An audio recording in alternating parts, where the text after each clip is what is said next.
अस्सलाम वालेकुम नाज़रीन, लाइव विद आदिल शाहज़ेब के साथ मैं हूं आपका मेज़बान। शहर इक़्तिदार में अपोजिशन जमातों की 2 रोज़ा कॉन्फ्रेंस जो है वो जारी है। ये कॉन्फ्रेंस एक ऐसे वक्त में हो रही है जब मुल्क में माशी इस्तेकाम आ रहा है, जिसके समरात आम आदमी तक पहुंचने शुरू हो गए हैं। अपोजिशन की सरगर्मी को हुकूमत पर दबाव बढ़ाने और मुस्तकबिल की सियासी हिकमत अमली तय करने की एक कोशिश के तौर पर देखा जा रहा है। कॉन्फ्रेंस में तहरीके तहफ़्फ़ुज़ आईन पाकिस्तान, PTI, GDA और उसके अलावा JUI समेत दीगर अपोजिशन जमातें शरीक हैं। अपोजिशन जमातें इससे पहले भी अलहदा मुलाकातें कर चुकी हैं, लेकिन वो किसी ग्रैंड अलायंस पर मुतफिक नहीं हो सकी। हुकूमत मुखालिफ इत्तेहाद बनाने वाली जमातों के दरमियान खुद अब तक इत्तेफाक नहीं हो सका। अपोजिशन रहनुमाओं ने अगरचे फौरी तौर पर किसी बड़े इत्तेहाद का ऐलान नहीं किया, लेकिन उनके बयानात से जाहिर होता है कि वो मुश्तरका मकासद पर मुतफिक होने की कोशिशें कर रहे हैं। पाकिस्तान आइन के मुताबिक नहीं चलेगा, कानून की हुक्मरानी नहीं होगी, पाकिस्तान आगे नहीं बढ़ सकता। कानून की बालादस्ती नहीं होगी, मईशत नहीं चलेगी। ये आज अपोजिशन जमातों का मुतफिका नुक्ता नजर है और ये मुल्क की बदकिस्मती है कि जब आइन की बात की जाए तो हुकूमत जो ऐवान इक़्तिदार हैं वो हिल जाते हैं। नाकिदीन का नाजरीन ये भी कहना है कि अपोजिशन की बेशतर जमातें हकीकी अवामी मसाइल की बजाय अपने जाती और जमाती मफादात को तरजीह दे रही हैं। कॉन्फ्रेंस का मकसद हुकूमत पर दबाव डालना है, लेकिन अवामी मसाइल पर कोई ठोस हल या पॉलिसी अभी तक नहीं दी गई। अपोजिशन जमातों के दरमियान कई मामलात पर इख्तिलाफात मौजूद हैं। गुज़श्ता रोज लाइव विद आदिल शाहज़ेब में गुफ्तगू करते हुए वफाकी वजीर अमीर मुकाम का कहना था कि अपोजिशन की इस कॉन्फ्रेंस से कुछ नहीं होगा। और कुछ ही नहीं, कोई नई बात नहीं। पहले भी वो मार्च भी हमने देखे, आखिरी कॉल्स भी देखे कि आखिरी कॉल है, इसके बगैर नहीं आएंगे। वो भी हमने फेस किया, इस्लामाबाद को कब्जा करने वाले भी फेस किया, दूसरी चीजें भी फेस किए। तो इस तरह सच कोई होना नहीं है। एक जानिब अपोजिशन जमातें मुस्लिम लीग नून की हुकूमत के खिलाफ मुश्तरका लायामल बनाने के लिए सर जोड़कर बैठी हैं। दूसरी जानिब हुकूमती इत्तेहादी पीपल्स पार्टी ने एक बार फिर अपनी नाराजगी का इजहार किया है। गुज़श्ता रोज सदर मुमलिकत आसिफ अली जरदारी से पीपल्स पार्टी पंजाब के वफ्द ने मुलाकात की और पंजाब हुकूमत के खिलाफ शिकायत के अंबार लगा दिए, जिसके जवाब में सदर जरदारी का कहना था कि हुकूमती इत्तेहाद में शामिल रहना उनकी मजबूरी है। मुस्लिम लीग नून पीपल्स पार्टी से किए गए मुआहदे पर अमल दरामद नहीं कर रही। सदर मुमलिकत ने अपने बयान में यह वाज़ेह नहीं किया कि पीपल्स पार्टी की मजबूरी क्या है। दूसरी जानिब पीपल्स पार्टी के चेयरमैन बिलावल भुट्टो का कहना है कि 26वीं आईनी तरमीम पर कंप्रोमाइज शिकल में जो है उन्होंने वो मंजूर की। हकीकत यह है कि पाकिस्तान में जमहूरियत मुस्तहकम नहीं है।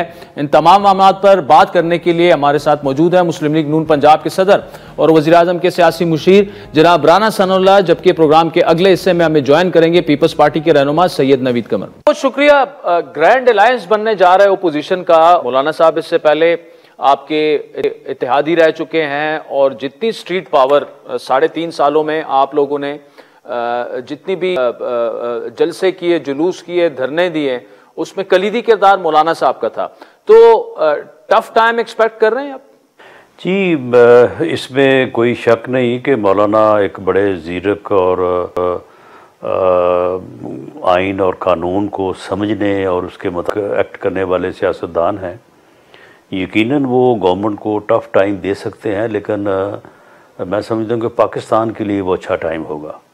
और जो टाइम पाकिस्तान के लिए अच्छा होगा वो हमारे लिए टफ भी हो तो उसमें कोई मुज़ायका नहीं है, क्योंकि अगर एक अलायंस बनता है और वो अलायंस जो है उसकी सरबराही मौलाना फजलुर रहमान, महमूद खान अचकज़ई, शाद खान अब्बासी या ऐसे और भी 1-2 नाम हैं बड़े क्रेडिबल हैं, ऐसे लोगों के पास होती है, तो वो बात जिसके ऊपर मैं नहीं बाकी भी तमाम पॉलिटिकल वर्कर्स लीडर्स मुत्तफिक हैं कि इस वक्त जो मुल्क के मसाइल हैं या मुल्क जिस तरह से पॉलिटिकली भी और मुआशी तौर पे भी जिन बहरानों से दो चार हुआ, मुआशी तौर पे इकॉनमी को तो चलो को थोड़ा बहुत जो है वो सहारा मिला है और एमरजेंसी से डिफ़ॉल्ट से बाहर आ गई है, और अल्लाह करे कि ये इसी तरह से आगे मामला चलता रहे और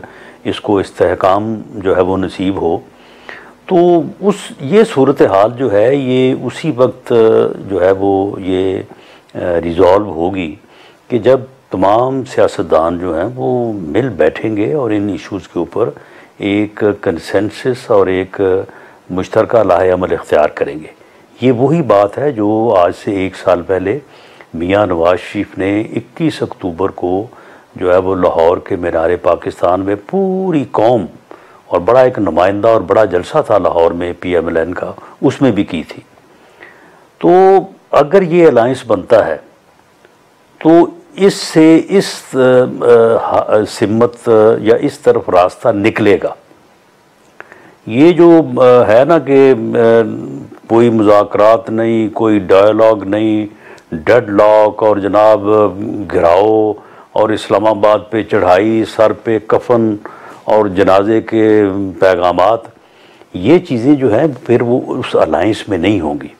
उस अलायंस में ऐसे लोग जो हैं वो जो भी गुफ्तगू या जो भी लाहे अमल अपनाएंगे उसमें कोई जो है वो तदब्बर होगा, उसमें कोई सोच कोई समझ होगी, तो ये पाकिस्तान के लिए जो है वो बेहतर होगा। और अगर पाकिस्तान के लिए बेहतर हो तो हमें उसमें कोई ज़ाती तौर पे नुकसान भी हो तो मैं तो उसके हक़ में। राना साहब, बात यह कि अगर तो मौलाना साहब नहीं तो फिर देखें शाहिद खाकान अब्बासी जैसे लोग जो हैं वो भी इस अलायंस का हिस्सा बन चुके हैं। तो आप क्या समझते हैं, अगर शाहिद खाकान अब्बासी इसको लीड करते हैं और साथ में तहरीक इंसाफ हो तो फिर भी हुकूमत को क्या टफ टाइम नहीं मिलेगा? शाहिद खाकान अब्बासी साहब जो हैं वो हमसे अलहदा हो गए और हमारी बड़ी ख्वाहिश थी कि वो हमारे साथ ही रहते, और अगर वो रहते तो पार्टी के लिए भी और उनके लिए भी जो है वो ये बहुत बेहतर होता। लेकिन बहरहाल लेकिन जितना मैं उनको जानता हूँ, हमने बड़ी देर इकट्ठे काम किया है,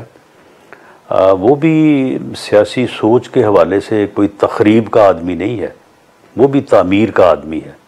वो भी जो बात करेगा वो दुरुस्त करेगा और जो है वो टूवर्ड्स रेजोल्यूशन लेके जाएगा, वो टूवर्ड्स फसाद और फितना और अफरा तफरी और अनारकी की तरफ लेके नहीं जाएगा, वो भी बेहतर तरफ जो है वो लेके जाएगा। इसलिए मैंने जिस तरह से और भी नाम लिए हैं, महमूद खान अचकज़ई साहब हैं, इसी तरह से अख्तर महंगल साहब हैं, जितने भी यानी लोग इस वक्त अपोजिशन में पार्लियामेंट में बैठे हैं या पार्लियामेंट से बाहर हैं, तो इन सब की जो है वो सियासत जो है वो कॉन्स्टिट्यूशनलिज्म पे है। ये एक सियासी रास्ते से आगे बढ़ना और अपना मकसद हासिल करना चाहते हैं। इनमें से कोई भी ऐसा नहीं है जो कहेगा कि जी हमने सर से कफन बांध लिया और हम आ रहे हैं इस्लामाबाद और वहाँ पे आगे जल थल कर दें। अच्छा राना साहब, एक दूसरा मसला जो हुकूमत को है वो पीपल्स पार्टी की नाराज़गी है। जरदारी साहब की स्टेटमेंट आपने देख ली होगी कि हुकूमत में शामिल रहना जो है वो उनकी मजबूरी है, और नून लीग जो है वो जो मुआहदे पीपल्स पार्टी के साथ हुए हैं उस पर वो पूरा नहीं उतर रहे। और साथ में चेयरमैन जो उनके हैं बिलावल भुट्टो जरदारी साहब, उनका ये कहना है कि 26वीं आईनी तरमीम कंप्रोमाइज शक्ल में मंजूर हुई। हकीकत यह है कि पाकिस्तान में जमहूरियत मुस्तहकम नहीं है। चले जी, वो ऑप्शन उनके पास अगर मौजूद है तो ये ऑप्शन हमारे पास भी मौजूद है। ये ऑप्शन जो है ये हमसे कौन छीन सकता है। और रही बात मजबूरी की, तो फिर हो सकता है हमारी भी मजबूरी ही हो। तो ये ऐसे नहीं है, पीपल्स पार्टी और हम एक इत्तेहाद, एक अलायंस की सूरत में हुकूमत में मौजूद है। ये हुकूमत जितनी उनकी मजबूरी है उतनी हमारी मजबूरी है। अगर हुकूमत से वो अलहदा होंगे कायम नहीं रहेगी, हम अलहदा होंगे तो फिर भी कायम नहीं रहेगी। तो मामला ये है कि वो भी इस हुकूमत में एक अपने तरीके से जो है वो मौजूद हैं, और हम भी हुकूमत में एक अपने तरीके से जो है वो मौजूद हैं। जो आइनी कॉन्स्टिट्यूशनल जो है वो पोजीशंस उन्होंने ली हैं, तो वो भी तो हमने दी है ना। हमने भी प्रेसिडेंट के लिए वोट दिया है, हमने भी सेनेट के चेयरमैन के लिए वोट दिया है। तो ये तो एक मैं समझता हूँ कि एक अलायंस है। इसमें वो किस हद तक उनको शिकायत है वो हम उस हद तक बल्कि उससे आगे जाके उसको दूर करने को तैयार हैं और दूर करने की कोशिश करते रहते हैं। मीटिंग्स होती रहती हैं, लेकिन गवर्नमेंट में होते हुए या गवर्नमेंट से लोगों की शिकायत, हमारे अपने लोगों की भी शिकायत है, हमारे अपने मेंबर्स मिलते हैं, गिला करते हैं, वो गिले दूर भी हो जाते हैं और फिर उसके बाद नए गिले भी पैदा हो जाते हैं। तो ये चीज़ें जो है ये तो एक यानी मुसलसल और तसलसल का अमल है, इसमें कोई इतनी घबराने वाली या कोई परेशानी वाली बात नहीं है। अच्छा रान साहब, ओपोजिशन की सूरत में अगर कोई खतरा एज सच आपको नहीं भी नजर आ रहा, लेकिन चैलेंजेस जरूर हैं इस हुकूमत को। ऑब्वियसली इकोनॉमिक इंडिकेटर्स तो अच्छे आ रहे हैं, credit goes to your government, लेकिन एक जो बड़ा चैलेंज है वो सियासी अदम इस्तेकाम है और लगता नहीं है कि आप जो पॉलिटिकल पोलराइजेशन है उसे कम करने में अभी तक कोई कामयाबी आपको हासिल हुई है। सबसे बड़ा खतरा तो जो है वो मुआशी बहरान का था और वो बहरान बड़ा गहरा था। आप ये देख लें, इस बात को कोई जो है वो यानी तैयार नहीं होता कि इसको भी एनालाइज करे कि 17-18 में तो कुछ भी नहीं था, कोई बहरान नहीं था, मुल्क आगे बढ़ रहा था, 6.2 शरह नमू थी, पेट्रोल 65 रुपये लीटर था, डॉलर 104-105 रुपये पे था। अगले 4 साल में सारा कुछ हुआ है ना। अप्रैल 2022 में यानी 4 साल बाद क्या हालात थे उस वक्त, मुल्क डिफ़ॉल्ट के करीब था। IMF जो है वो आपका जो है वो प्रोग्राम कैंसिल करने पे तुला हुआ था। तो इस बहरान को जब पैदा किया गया और वो प्रोजेक्ट जो हमें निकाल के जिसे लाया गया वो नाकाम हुआ, तो उसके बाद फिर ये बहरान जो है आखिर किसी ने तो हल करना था ना। ये आज हल हो चुका है, इसमें आप क्रेडिट ना दें PMLN को, मियाँ शहबाज शरीफ को या हमारे कायद मियाँ नवाज शरीफ को, लेकिन चलें ये तो तस्लीम कर लें कि ये बहरान जो है ये अब वो आप ICU से निकल के तो आप जो है ना वो हॉस्पिटल से बाहर की तरफ निकलने को जो है वो तैयार हैं। यानी आप बुरी सूरत हाल से बेहतरी की तरफ जो है वो आपका सफ़र का आगाज़ हो चुका है। तो अब रह गई बात सियासी बहरान की। अगर सियासी बहरान हल हो जाए तो ये सफ़र जो बहरान से निकल के इस्तेहकाम की तरफ है, ये 2 साल में अगर होना ये 1 साल में हो जाएगा, 1 साल में होना तो ये 6 माह में हो जाएगा। इसलिए सियासी इस्तेहकाम बहुत ज़रूरी है, इस मुल्क की ज़रूरत है। तो सियासी इस्तेहकाम तो उस वक्त तक हल हो ही नहीं सकता जब तक सियासतदान एक मेज़ पे टेबल पे बैठ के डायलॉग नहीं करते।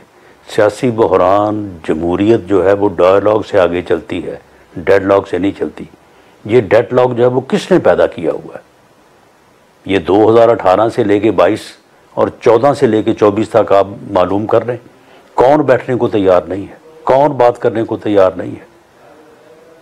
तो उसका फिर जो है जवाब वो हमसे तो नहीं लिया जाना चाहिए। जो इस बहरान को पैदा करना चाहता है या जिसने पैदा किया है उनको उनसे जवाब लें, या चलें जवाब ना लें, उनको समझाएं कि वो बैठें, बैठ के बात करें। और ये जो अलायंस बनने जा रहा है, मेरी तो दुआ है कि ये बने, ताकि ये अलायंस जो है इसमें जो लोग मेन आगे आएंगे तो यकीनन उनमें ये तदब्बर है कि वो बैठ के इस मामले को सुलझाएं। तो रान साहब, आप एंगेज क्यों नहीं करते JUI को, PTI को? ठीक है, मुज़ाकरात का 2-3 अदवार हुए और किसी एंड तक नहीं पहुंचे, लेकिन obviously end of the day इस अदम इस्तेकाम को ख़त्म करने की पहली जिम्मेदारी जो है वो हुकूमत वक्त पर आती है। 100% दुरुस्त बात है, ये जिम्मेदारी हमने पूरी की है। प्राइम मिनिस्टर ने on the floor of the house जाके जो है वो ऑफर की कि जी आए, बैठे, बात करें, जिस इशू पे ऊपर बात करना चाहते हैं मैं बात करने को तैयार हूँ। उस दिन वो हाउस में आए, सबसे पहले अपोजिशन की टेबल्स पे गए, जाके उनसे हाथ मिलाया, उनका हाल अहवाल पूछा, उसके बाद अपनी जगह पे आके उन्होंने उनको ऑफ़र किया। आगे से जो उन्होंने कहा वो खुद आप जानते हैं, या आप वो जो है वो अपोजिशन लीडर की स्पीच जो है वो सुन लें। मैंने कहा वहाँ लाहौर में एक तकरीब में कि जो हमारे बड़े लीडर हैं उसमें इमरान खान साहब हैं, मियाँ नवाज शरीफ साहब हैं, जरदारी साहब हैं, मौलाना फजल रहमान साहब हैं, इन लोगों को बैठना चाहिए। अगले दिन जेल से इमरान खान साहब ने जो कहा वो भी आपके इल्म में होगा। तो हम तो ये मुज़ाकराती कमेटी में जो मामला हुआ है कि दूसरी मीटिंग उन्होंने कहा कि जी बस इसके आगे मीटिंग करने की हमें इजाज़त नहीं है, ये करें या फिर हम जा रहे हैं, चले गए। तो हमने तो अपनी ज़िम्मेदारी पूरी की है और आइंदा भी करेंगे। ये नहीं मैं कह रहा कि जी हमने अपनी ज़िम्मेदारी पूरी कर दी तो अब हमें इससे कोई सरोकार नहीं, हम फिर भी पूरी करेंगे। लेकिन जो मनफी रवैया अपनाए हुए हैं उनके मुतल्लिक़ भी कौम को बात करनी चाहिए, इन चीज़ों का मुहासबा होना चाहिए ताकि रवैये जो हैं वो दुरुस्त हों। राणा सनाउल्लाह साहब, thank you so much for joining us. नाज़रीन, वक्त चाहता है एक ब्रेक का, जिसके बाद पीपल्स पार्टी के सीनियर रहनुमा सैयद नवीद कमर साहब हमें ज्वाइन करेंगे।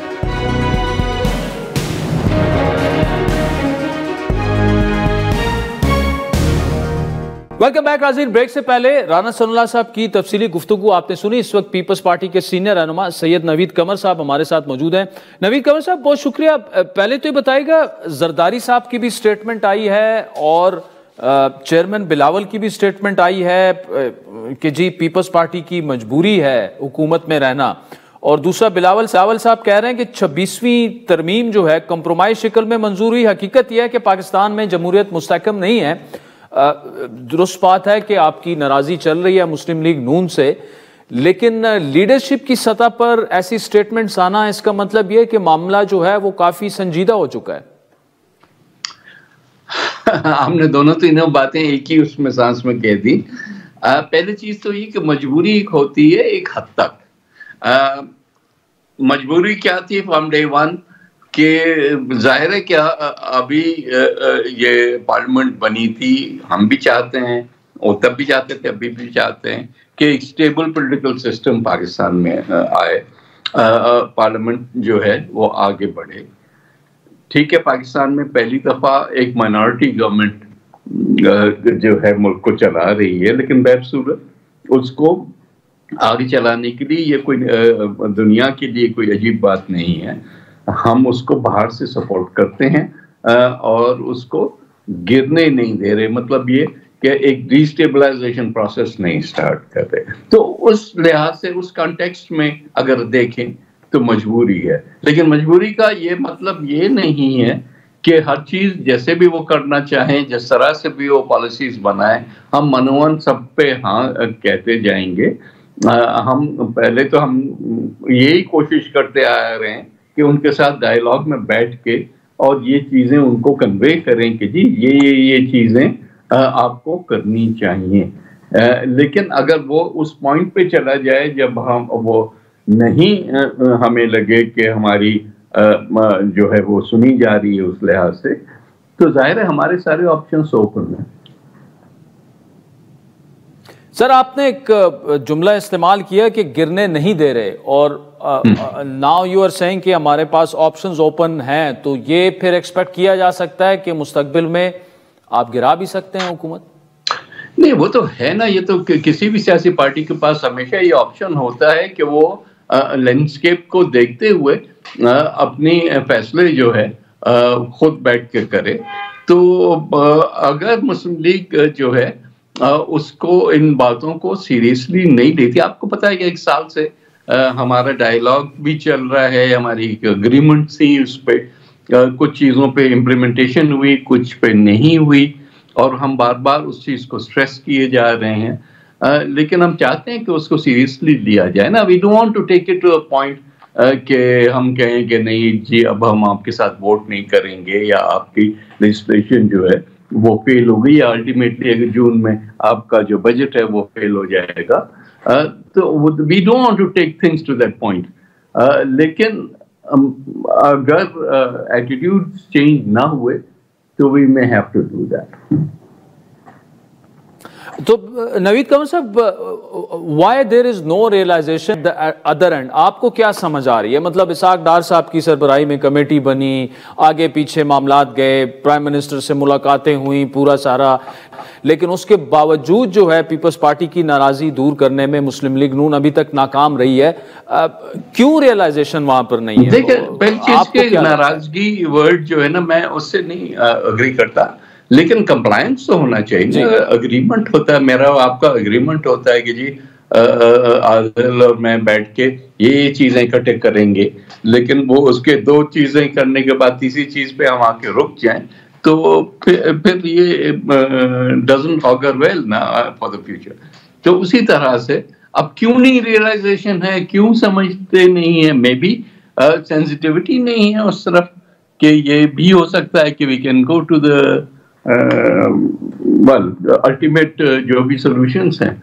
तो उस वजह से मैं लगता है कि maybe they are not taking this issue seriously, उनको सीरियसली लेना चाहिए। अब इतना वक्त भी नहीं बचा है कि इन चीजों पे कंप्लेसेंसी हो।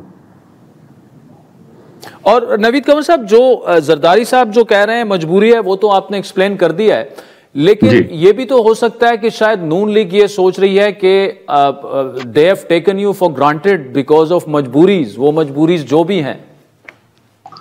मेरा ख्याल है कि शायद जल्द उनको ये पता चल जाएगा कि इतनी भी मजबूरी नहीं है।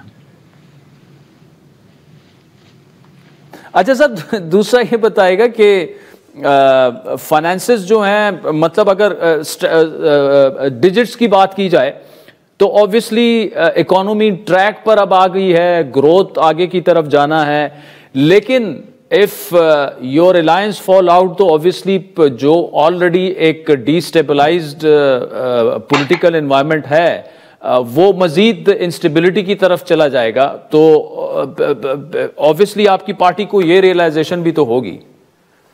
भाई वो तो है ना, जाहिर है कि लार्जर नेशनल इंटरेस्ट की ही बात हम कर रहे हैं जब हम कहते हैं कि डिस्टेबलाइज नहीं करेंगे, इस किस्म की चीजें नहीं होनी चाहिए। तो लेकिन ये दोनों साइडों पे को समझना चाहिए ना, वो तो इसको अपना अचीवमेंट बना रहे हैं। इकोनॉमी रेल्स पे आ रही है, आ गई नहीं है। मतलब अगर हम इस कंप्लेसेंसी में भी हैं कि अब सब कुछ अचीव हो गया है, जो ग्रोथ की आपने बात की, अब ग्रोथ की तरफ हम अभी नहीं गए, अभी स्टेबलाइजेशन फेज में ही है। तो लेकिन उसको तो हिलाना जो है वो मुनासिब नहीं है, लेकिन ये मुनासिबत जो है वो दोनों साइडों पे होनी चाहिए। अच्छा सर, आखिर में टाइम हमारे पास कम रह गया, लेकिन ये बताइएगा कि मेन चीदा जो आपकी डिसएग्रीमेंट्स हैं या आपके जो मुतालबात हैं वो क्या है? अरे भाई वो आप पढ़ लेना, जो 25 पॉइंट एजेंडा है, बार बार ये कह के तो अब हम थक गए। तो एक तो वो है, कुछ चीजों का जो कंप्लायंस हुआ है वो भी आपके सामने है, जो नहीं हुआ वो भी आपके सामने है। चाहे वो पंजाब हुकूमत की बात हो, चाहे वो फेडरल में भी चीजें करने की बातें हों, और फिर अब नया बजट आ रहा है, नए डायलॉग शुरू होंगे, उसमें इंक्लूजन का जो पूरा कंसेप्ट है उसी पे हम एम्फसाइज करते हैं। पॉलिसी मेकिंग है, मेजर पॉलिसीज बनती हैं, उसमें अगर हम एक डिस्कंट्रोल एलिमेंट, तो फिर तो हम में और ऑपोजिशन में कोई फर्क नहीं हुआ ना। तो अगर हम एलाय है तो फिर हम एलाय हैं, अगर नहीं है एलाय तो then we might as well be on the other side. Syed Naveed Kanwar sahab, thank you so much for joining us. नाज़रीन, आपने सुना पीपल्स पार्टी के रहनुमा हैं और वो ये कह रहे हैं कोई मजबूरी नहीं है और हुकूमत को जल्द पता लग जाएगा कि हुकूमत में रहना हमारी मजबूरी नहीं है। वो फरमा रहे थे कि हम गिरने फिलहाल नहीं दे रहे हुकूमत को, लेकिन मुस्तकबिल में ऐसा हो भी सकता है। अगर मामलात उस तरफ चले जाए तो पीपल्स पार्टी को दीवार से ना लगाया जाए। वक्त हुआ चाहता है एक ब्रेक का, जिसके बाद आपसे दोबारा मुलाकात हुई। वेलकम बैक नाज़रीन। शहर इक़्तिदार में ओपोजिशन का ग्रैंड अलायंस बनाने की कोशिशें हो रही हैं। इस वक्त पाकिस्तान के मारूफ सहाफ़ी और तज़कियाकार मुनीफ फारूक साहब हमारे साथ मौजूद है।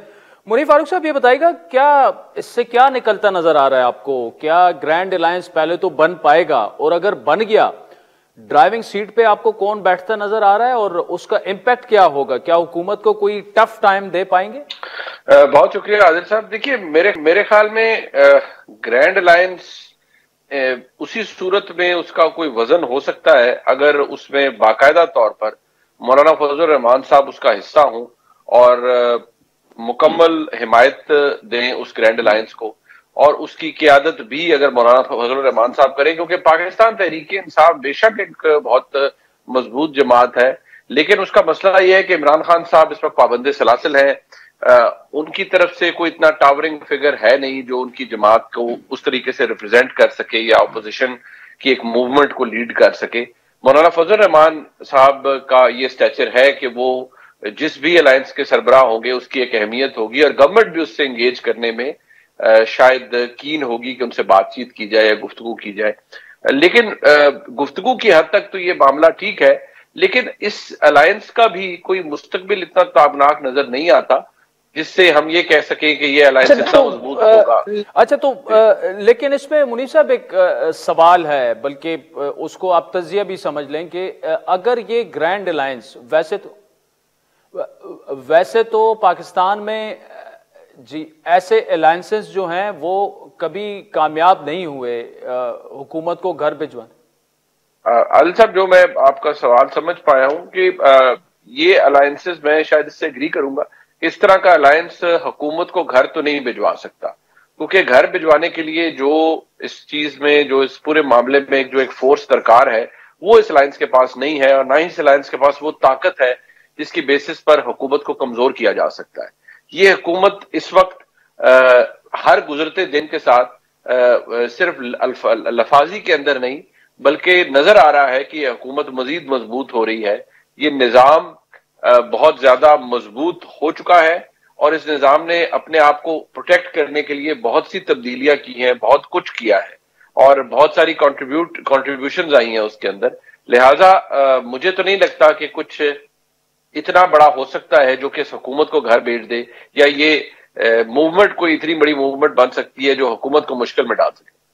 अच्छा, इसमें मुनीब साहब इससे आप सवाल समझ लें, तजिया समझ लें, लेकिन आज तक ऐसे जो अलायंसेस बनते हैं वो तब तक हुकूमत को नहीं गिरा सकते जब तक इस्टेब्लिशमेंट उनके साथ ना हो। और ऑब्वियसली हमें अंदाजा है कि इस वक्त इस्टेब्लिशमेंट और आइन के तहत इस्टेब्लिशमेंट और हुकूमत जो है वो जिस तरह से काम कर रहे हैं, लेकिन बिलफर्ज अगर ये अलायंस बन जाता है और हुकूमत घर चली जाती है, उसका बेनिफिशरी जो है वो तो ऑब्वियसली इमरान खान साहब होंगे, और इमरान खान साहब जो हैं वो सेम टर्फ पर, सेम पिच पर मौलाना फजल रहमान के खिलाफ खेलते हैं केपी में।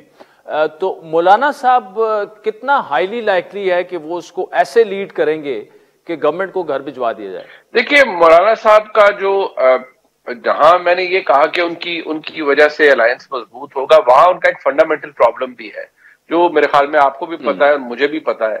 वो ये कि मौलाना साहब के नजदीक तो पूरे मुल्क का इलेक्शन धांधली ज़दा है। वो तहरीक इंसाफ की खैबर पख्तूनख्वा हुकूमत को भी उसी का हिस्सा समझते हैं। तो मेन इशू तो वहीं पर आ गया, क्योंकि मौलाना साहब के नजदीक तो तहरीक इंसाफ को 2024 के अंदर खैबर पख्तूनख्वा के अंदर भी जितवाया गया और उनकी हुकूमत बनवाई गई।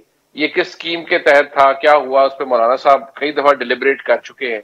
अब ऐसी सूरत हाल में मुझे तो फ्रैंकली नहीं लगता कि कोई ऐसी चीज बन जाए जिससे हम ये कह सकते हैं कि जी नहीं, ये सिलसिला खत्म हो चुका है और इसकी वजह से मौलाना साहब, अब उनका पोजीशन वही है जो तहरीक इंसाफ की है, लिहाजा वो चाहेंगे कि वो इस मूवमेंट को लीड करें। क्योंकि मौलाना साहब हो या कोई और हो, मैं दोबारा कहूंगा, इकट्ठे बैठ भी जाए, जलसा भी कर ले, चाहे धरना भी दे दे, लॉन्ग मार्च भी कर ले, हुकूमत नहीं गिरेगी जब तक एस्टैब्लिशमेंट नहीं चाहिए। अच्छा, और इसमें अगर बिलफर्ज मौलाना साहब, तो कल हाफिज अब्दुल्ला साहब से बात हो रही थी तो वो कह रहे थे कि हमारे अपने TORs होंगे और जब तक उन पर तहरीके इंसाफ एग्री नहीं करेगी तो हम लीड नहीं करेंगे। उनका मतलब दबे अल्फाज में यही था कि वो कोई ज्यादा इंटरेस्टेड नहीं है। ऐसे में अगर मौलाना साहब नहीं आते इनके साथ और शायद खाकान अब्बासी जो हैं वो लीड करते हैं इस पूरी मूवमेंट को, तहरीके इंसाफ साथ हो, फिर आप क्या इंपैक्ट देख रहे हैं? देखिए, अगर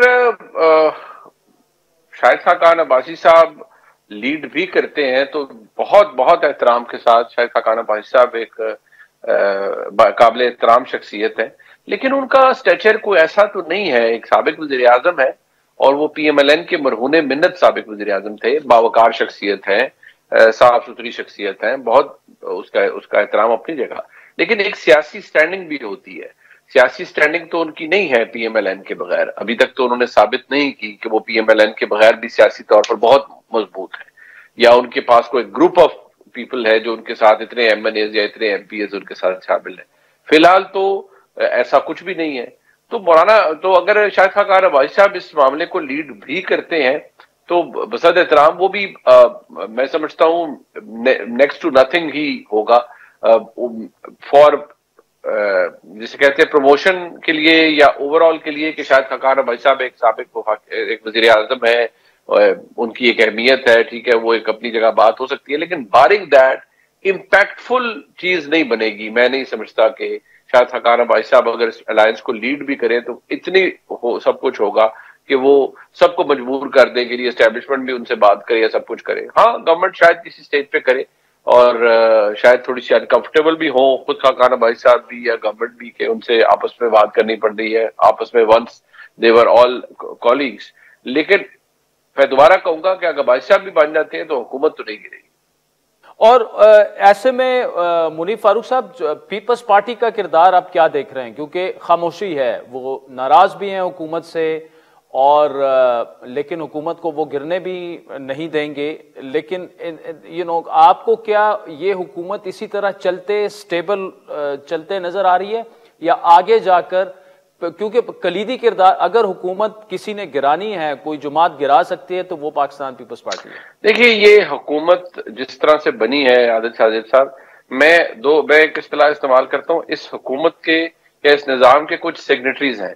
उनमें से एक सिग्नेटरी हैं जनाब मियां नवाज शरीफ साहब और एक सिग्नेटरी हैं जनाब आसिफ जरदारी साहब। दोनों कदावर शख्सियात हैं। आसिफ जरदारी साहब इस वक्त सदर मुमलिकत हैं, मियां नवाज शरीफ साहब की साहबजादी की पंजाब हुकूमत है और भाई की वफाक की हुकूमत है। तो अगर इस पूरे मामले के अंदर तमाम तर उनके गिले शिकवे पीपल्स पार्टी या जरदारी साहब की अपनी जगह, लेकिन जरदारी साहब जामिन भी हैं बहुत सी चीजों के, वो इस निजाम को इस तरह से गिरने नहीं देंगे। और आसिफ जरदारी साहब बिल्कुल कोई ऐसा कदम नहीं उठाएंगे जिससे पाकिस्तान पीपल्स पार्टी या फॉर दैट मैटर जो फ्यूचर है आसिफ जरदारी साहब की अपनी आगे जनरेशन का, बिलावल भुट्टो जरदारी साहब का है, आसिफा भुट्टो साहिबा का है।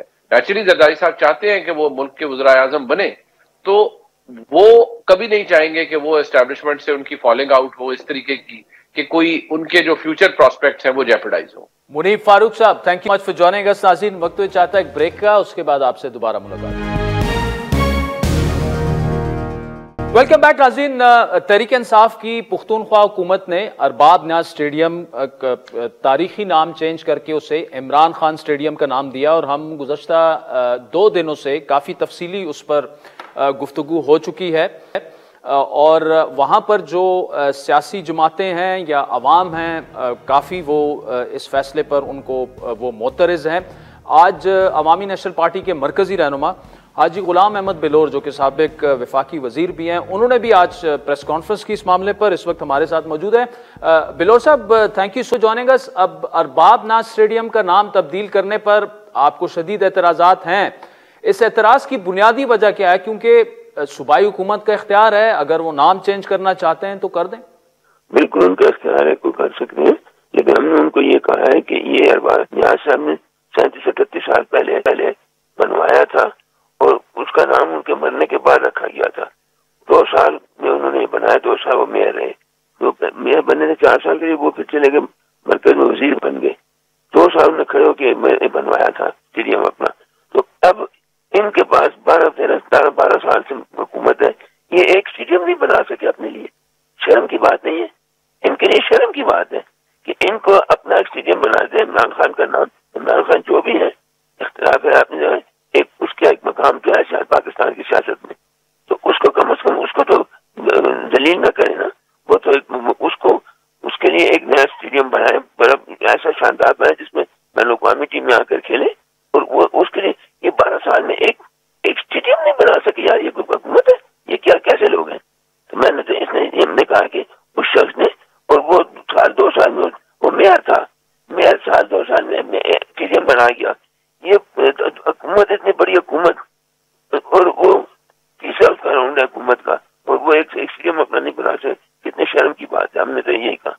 बिलोर साहब, अरबाब न्याज साहब का क्रेडिट क्या है स्टेडियम के बारे में? कौन है? थोड़ा सा, चूंकि आप 4-5 दफा MNA रह चुके हैं और पिशावर को आपसे ज्यादा कोई नहीं जानता। वो मेयर थे, पिशावर के मेयर थे उस वक्त। उन्होंने इलेक्शन जीता था मेयरशिप का, और वो मेयर बने तो उन्होंने यहाँ पर सबको राजी करके उन्होंने यहाँ मेयर बिठाने का, यहाँ स्टेडियम नहीं है पिशावर शहर में, सदर में तो है कहीं स्टेडियम, यहाँ पिशावर शहर में स्टेडियम उन्होंने यहाँ स्टेडियम बनाया। तो वो छोटा स्टेडियम को इतना बड़ा स्टेडियम नहीं है, यहाँ पे टीमें आकर नहीं खेल सकती। लेकिन यहाँ तो इनका विचारों का तो ये है कि इनके पास हुकूमत 10-12 है, ये एक स्टेडियम अपने लिए बना सकते इमरान खान के नाम पर। कितना अफसोस की बात है। बस हम ये तो कहते हैं, हमारा तो ये है, उस आदमी ने बनाया था, उसका हक है तो वो नाम उसका रहे। और अगर ये ऐसा बदलेंगे तो कल इमरान खान की बेइज्जती होकर कल को कोई दूसरी हुकूमत आएगी तो वो उसका नाम फिर बदल देगी, इमरान खान का बदल देगी, तो फिर क्या होगा? तो ऐसा नहीं होना चाहिए। हम कहते रवायत ऐसी होनी चाहिए कि कोई कानूनी नहीं शक्ल, एक रवायत तो है कि बाबा उसने बनाया तो उसका नाम रहे, आप अपने लिए एक नया बनाए तो इस काबिल हो, इमरान खान के नाम के काबिल तो हो ना। अच्छा बिलोर साहब, PTI के अंदर से चाहे वो आतिफ खान साहब हों, जुनैद साहब हों, अरबाब फैमिली खुद भी PTI में है, काफी मुजम्मत हो रही है तहरीक इंसाफ के अंदर से इस मामले पर, और यहां तक कहा जा रहा है कि जी इमरान खान साहब से तो किसी ने पूछा ही नहीं और ना उन्हें इस बारे में पता है। हाँ बिल्कुल ऐसे ही है, मुझे भी ऐसा ही लगता है कि इमरान खान से पूछे शायद इमरान खान ऐसा न कहता, ऐसा करे, वो कभी ना कहता। उसका अपना मकाम है सियासत में, पाकिस्तान सियासत में, और उसमें अब कोई आजाद इख्तिलाफ मकाम तो है, उसके लिए तो एक नया स्टेडियम बना दे ऐसा शानदार जो जिसमें बैन अवी टीमें आकर खेलती। ये तो एक कोने खतरे में टाइम चाहे टीमें बने, उसमें इतनी रश होती है, वहां पर छोटे मैचेस भी नहीं हुए आप, तो ये ऐसा है, इस तरह से तो अच्छा नहीं लगता। इनके लिए अब अपनी हुकूमत बचाने के लिए कोई इमरान खान के नाम को इस्तेमाल करे तो बड़ा अफसोस की बात है ना, क्योंकि इमरान खान इसमें तो हमें 100% यकीन है कि इमरान खान इस पर खुश नहीं होंगे कभी, क्योंकि ये तो कुछ बात ही ना होगी ना कि किसी दूसरे का नाम पर आप उतार कर अपना नाम तख्ती लगा दें। ये तो बड़े छोटा काम है, बहुत छोटा, बड़े छोटे लोग ऐसा करते हैं।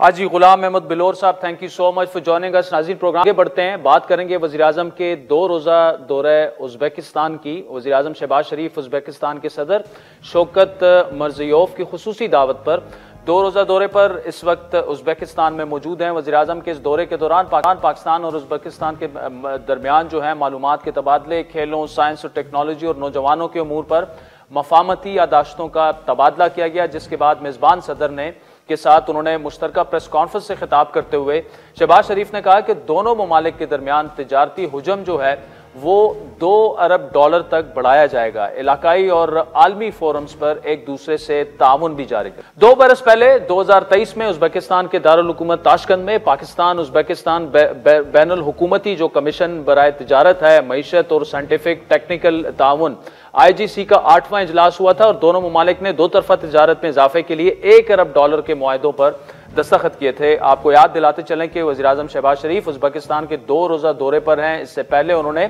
आज़रबाईजान का 2 रोज़ा दौरा किया था, जहां दोनों ममालिक के दरमियान तिजारत, दिफा, तालीम, मौसमियात के हवाले से मुतअद्दिद मुआहदों और मुफाहमत की यादाश्तों पर दस्तखत किए गए थे और दोनों ममालिक ने 2 तरफा तिजारती हुजम जो है वो $2 अरब तक पहुंचाने पर इत्तेफाक भी किया था। बल्कि जो आज़रबाईजान के प्रेसिडेंट हैं उन्होंने प्रेस कॉन्फ्रेंस में ये कहा था कि $2 अरब जो हैं वो पाकिस्तान में वो इन्वेस्ट करेंगे। बात करेंगे चैंपियंस ट्रॉफी की। 19 फरवरी को शुरू होने वाली चैंपियंस ट्रॉफी में मेजबान और दिफाई चैंपियन पाकिस्तान का सफर 23 फरवरी को रिवायती हरीफ भारत से शिकस्त के बाद ख़त्म हो चुका है। इस इवेंट में पाकिस्तान अपना आखिरी मैच कल बांग्लादेश के खिलाफ खेलेगा।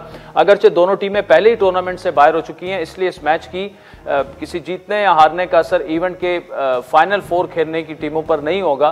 पे दर पे शिकस्त और चैंपियंस ट्रॉफी से बाहर होने के बाद कौमी टीम पर साबिक खिलाड़ियों की जानिब से शदीद तनकीद की जा रही है।